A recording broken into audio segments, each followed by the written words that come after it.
Welcome to a new edition of the Neon Jazz interview series with multi-Grammy nominated bandleader and drummer Bobby Sanabria. We had a good talk about his 2023 album Vox Humana. So on the heels of their 2019 Grammy nomination and their 25th anniversary, Bobby and his Multiverse Big Band return with their most ambitious work yet. Along with the music, he is a documentary film producer, educator, activist, and bandleader that is a native son of the South Bronx. His story is fascinating. Enjoy this interview. Cool. Hey, Bobby, it's great to meet you. Thank you for taking a minute out. Oh, man, thanks for the opportunity to share my thoughts and talk about the new work. Yeah. Well, before we get into the new work, it's been quite a thing with COVID for the world of musicians. And I'm curious, now that the world's waking up 3 years later, how did you survive it? How has it changed the way that you approach things now? Well, we just had to adapt and adopt a new means of communication in terms of transmitting music, which was like doing these, what I call Brady Bunch types of videos that everybody was doing, where you see musicians performing on multiple screens, etc., and putting together music by piecemeal. And since I run the Bronx Music Heritage Center, I'm the co-artistic director along with my wife, Elena Martinez. We switched to doing things remotely as well. We would do remote concerts, live stream them in the venue, which is a beautiful art gallery space, and we'll be moving to a new 250-seat theater called the Bronx Music Hall, which will be finished by midsummer. So we could talk about that more later, but we did that, live stream concerts. I did a lot of live stream concerts. I would get called to do things like that, record for people, etc. It was quite an adjustment, to say the least.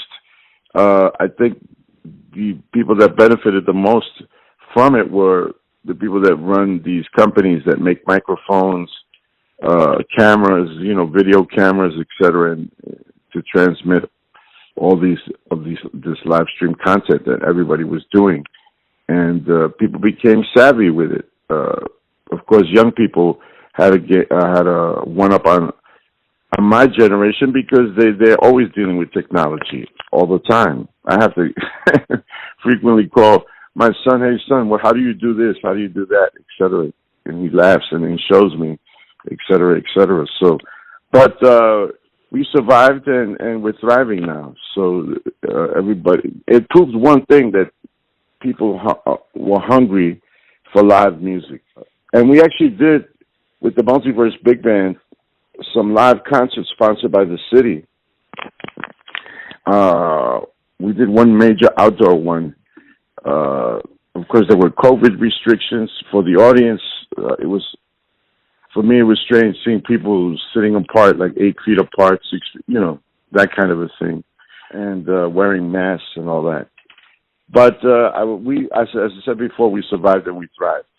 So you got a brand new album out. The world's waking up. Vox Humana. I'm curious, how does it feel, to have this album come out, and what went into it? What artistically went into this project? Well, the project is really autobiographical. Every piece of music has something to do with my life at a certain stage in my life.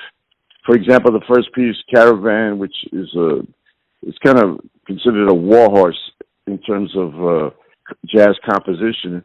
It was written by a fellow Puerto Rican, Juan Tizol, for the Duke Ellington Orchestra back in 1936. By 1937, every jazz musician all over the world was playing it. And it's been done numerous amounts of times, but I think we've recorded the definitive, most exciting version of it because we used authentic Puerto Rican rhythms in it, representing Juan's Puerto Rican heritage. And tunes like Spooky, I remember that tune from when I was a kid growing up. Mike Sharp, the saxophone player, he played alto and tenor. He was an R&B guy, and it was an instrumental hit when I was a kid in the late 60s. And then it became a hit again with the Classics 4, who wrote lyrics to it. And then it became a hit again in 1977 with the Atlanta Rhythm Section, who did more of a rockified version of it with dual electric guitars and a keyboard solo. And Janet Siegel brought the tune to me. It kind of reminded me of it. She had done a demo with Christian McBride in a small group setting. I said, man, this will be perfect for the Multiverse. We'll blow it up. and bring out the Latin elements in it, making it authentic cha-cha-cha, but really funky R&B elements, etc. And she knocked it out of the park. So that's how things transpired. But the real reason this album was done was because of COVID. Originally, we had planned to do an album in tribute to my ancestral homeland, Puerto Rico. And we had a 3-night engagement at Dizzy's, all set to go. We were going to record the last night, as we did our previous album, the Grammy-nominated West Side Story Reimagined project. And then COVID hit, and I was praying, please, that don't cancel the date. And they canceled the date. So in that interim, between then and June, when we recorded this last year, I started thinking, instead of doing an album of tribute to Puerto Rico through Puerto Rican composers, I'd take some of those tunes, but then do all these other tunes that are autobiographical. And I've always wanted to do an album with 3 vocalists. And the thing was, which 3 vocalists? I never could find the right ones. Then I started thinking about Janice, and Janice had always told me, hey, call me anytime you need me. Janice is a legend in our industry with her work with the Manhattan Transfer. She's got 10 Grammys. So I called her, and she said yes. And then I thought of Antoinette Montague, who I've worked with. She's like a queen of the blues and jazz, and she's worked with the Ellington Orchestra.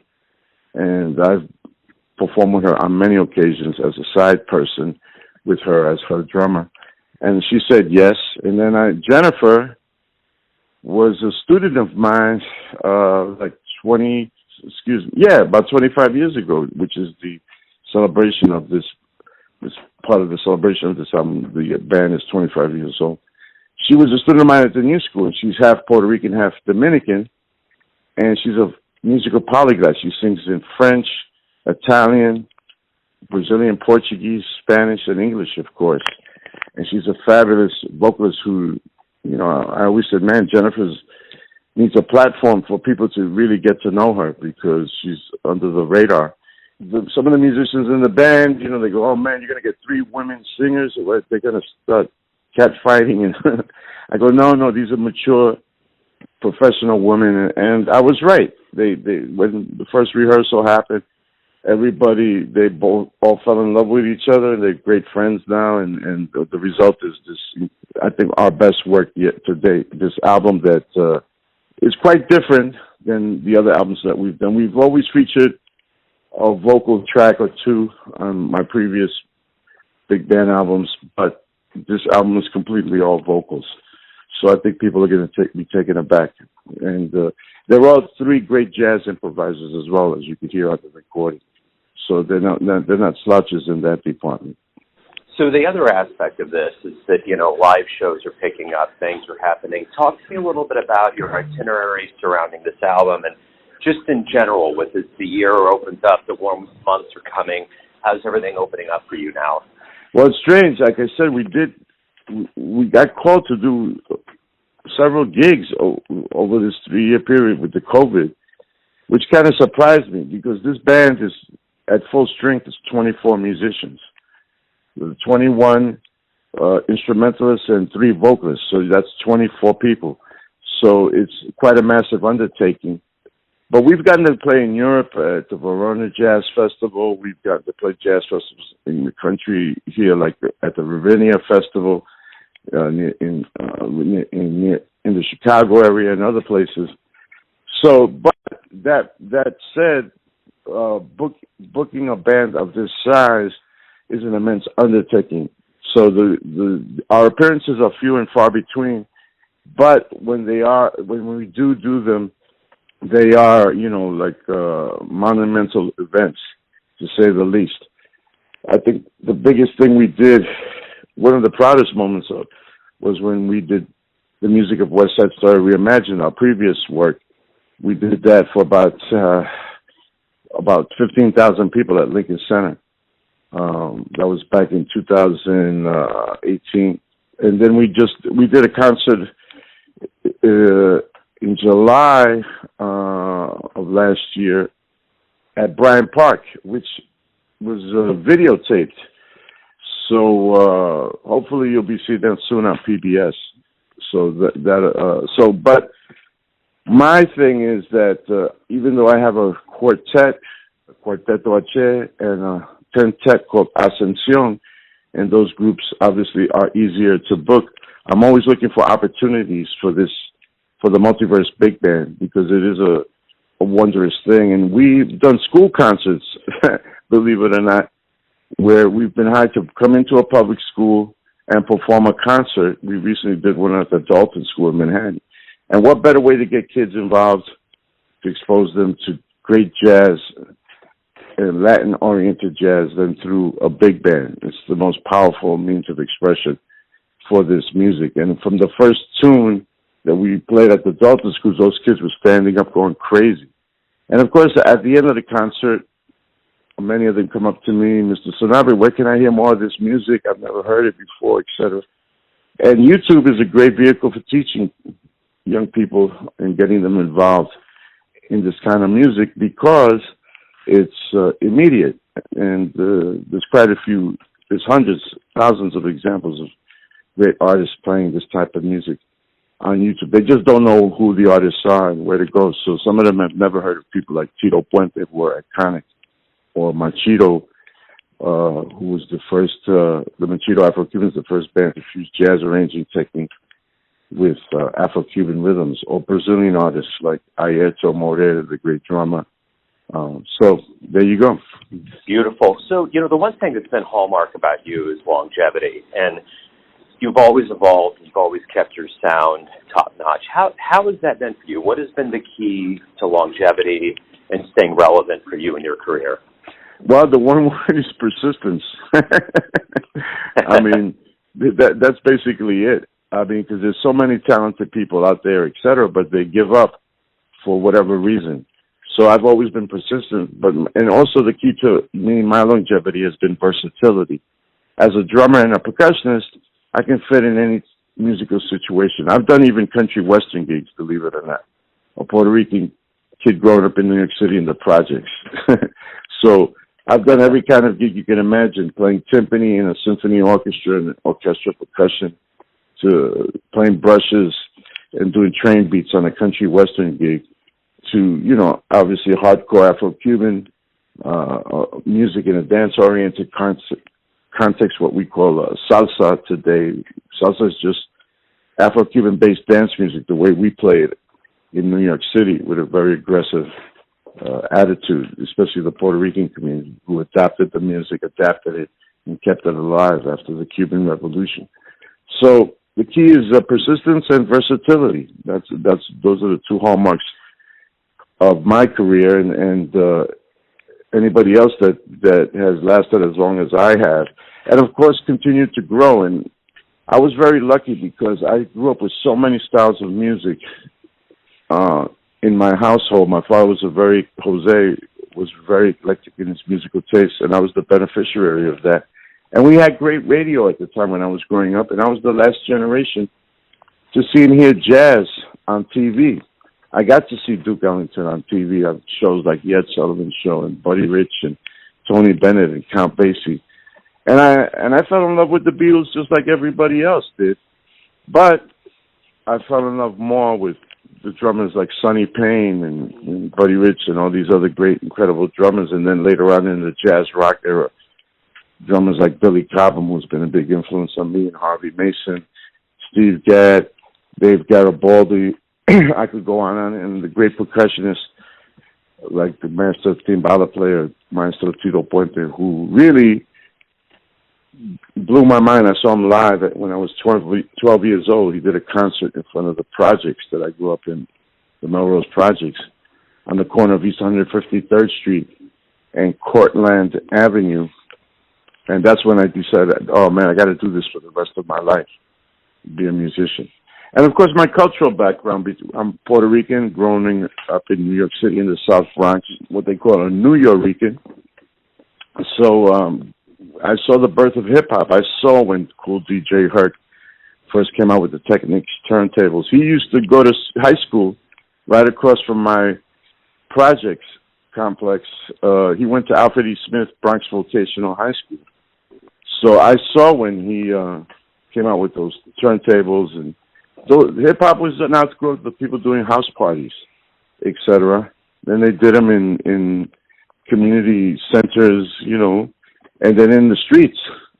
So I saw all of that, and I'm one of the few jazz musicians that embraces hip hop culture and rap culture.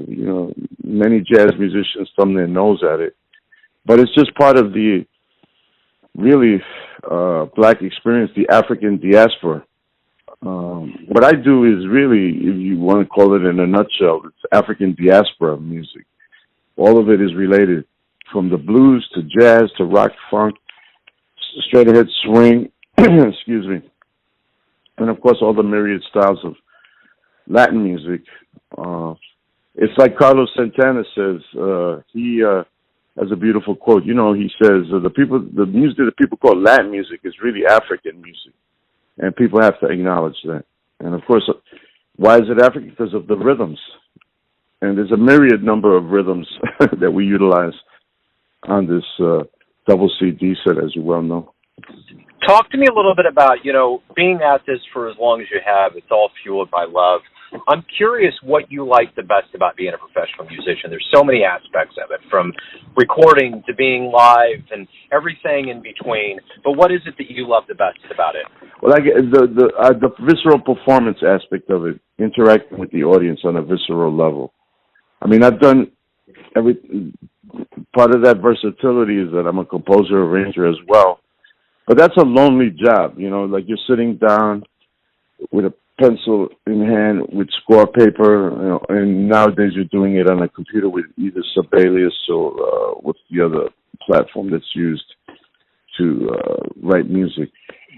Performing in front of an audience and seeing their visceral reaction to the music is a wondrous thing, as anybody can tell you. So that's the aspect that I love, and sharing with the audience and getting to educate them too, as well. My job is not only to entertain the audience, but also to inspire them, but also to educate them as well. And I'm kind of known for that in our concerts. I do a lot. I speak about the music. I do it not in a condescending way and not in a pompous way, but I just give them enough information for them to go, wow, I didn't know that. I didn't know that that tune Spooky was written by that guy Mike Sharp or whatever, that kind of a thing. And that he was Jewish, and that his name was really Shapiro, but he changed his name to Sharp because he was living down south. And people in the music industry told him, nobody's going to accept a Jewish R&B sax player, that kind of a thing. So these kind of factoids that I give about the music helps the people to get it deeper into it and appreciate it more. And when they do hear it, if we do our job right, and we always do, they'll get blown away and come out also feeling. Besides feeling good, they'll be conversing with each other, and they become part of the multiverse. Absolutely. So, Bobby, everyone out there has a perception of you. There's all these circles of people that know you, family, friends, fans, colleagues, but ultimately you're in control of your life. What's your perception of you? Who do you think you are? Well, wow, I've never been asked that. That sounds like a question a psychiatrist or psychologist would ask you on your first meeting. You must have a background in that. well, yeah, no, I just like to get to the heart of things. But yeah, this is the free therapy session of the day. I think that my perception of myself is that I'm very passionate.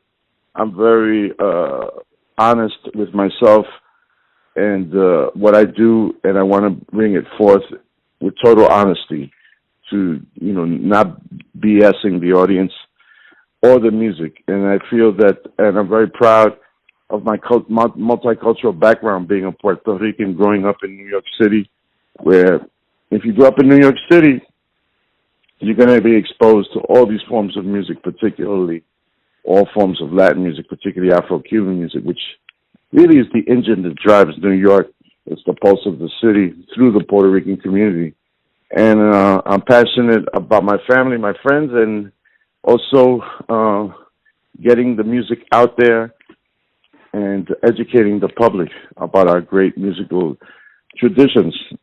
Because talking on a deeper level, this music has been really invisible, and the culture has been invisible. And Latinos, for the most part, have been invisible in this country in every shape or form. People, I always crack a joke about if every Latino person in New York City let's just talk about the restaurant industry in New York City or across the country. If every Latino woke up and said, "I'm not coming to work today," there'd be nobody would get fed. So, but we tend to be taken for granted and not even recognized. So through these albums and through my career, that's always been a driving force in me. And hopefully with this new recording, we can really chip away at that cloak of invisibility on a big level. Because instrumental music is always hard to get to the general public. I come from the last generation where instrumental music had a chance to break through and possibly even on a big, massive level. For example, that piece of music that I just talked about, Spooky, which was an instrumental hit. Then you got hits like Feel So Good by Chuck Mangione. And then the music of Kenny G, Songbird. These are all instrumental songs that crossed over into the mainstream mindset of the country. But when you have music with vocals on it, you have a greater chance to get to break through that barrier because people respond to vocals. It's storytelling. It's on a visceral level. And there's some great stories on this album. For example, who would think that we would do a version of Christina Aguilera's pop hit, Genie in a Bottle, her first hit, and but doing it in a way that the Count Basie Orchestra would do it as a big swing jazz number, with solos and everything, and Janice featured as a jazz vocalist, swinging and singing and improvising. So I'm very curious to see what her reaction is when she finally gets to hear this, our version of it. And I know she's a big jazz fan, so I think we'll put a smile on her face as well as the general public. I have no doubt. I know it did to me. And in our pursuit here of kind of making things a little bit more visible for you and the music, I really appreciate you taking time out today. Good luck with the album and live music and everything as we move forward. It's so good from my end of the microphone to see things waking up, cats talking about new recordings and things happening. So thank you for taking some time out. It's been an honor. I appreciate it. Oh, thank you for allowing me to share my thoughts with your audience. Thank you so much. The album comes out May 12th, and the first single is coming out March 17th, and then April 4th, which is Caravan. April 14th, Partido Alto, fantastic version of a Brazilian rhythm known as Partido Alto, and that classic composition as well comes out, I believe, on April 14th. And the full album comes out on May 12th. And it's a double CD set, so you're going to get more than 80 minutes worth of music. It's really, it's like monumental, and it's done live, no jive. It was recorded at Dizzy's Club Coca-Cola, so you feel the energy of the audience. You put this on, you'll feel like you're in the club, rocking out with us.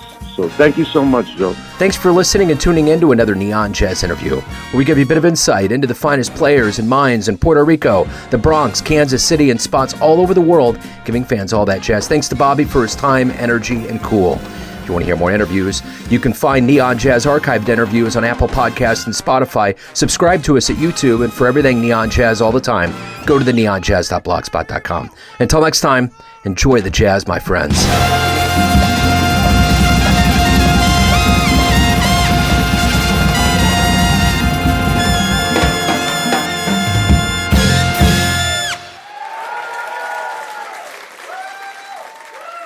Thank you so much, David. Neon Jazz.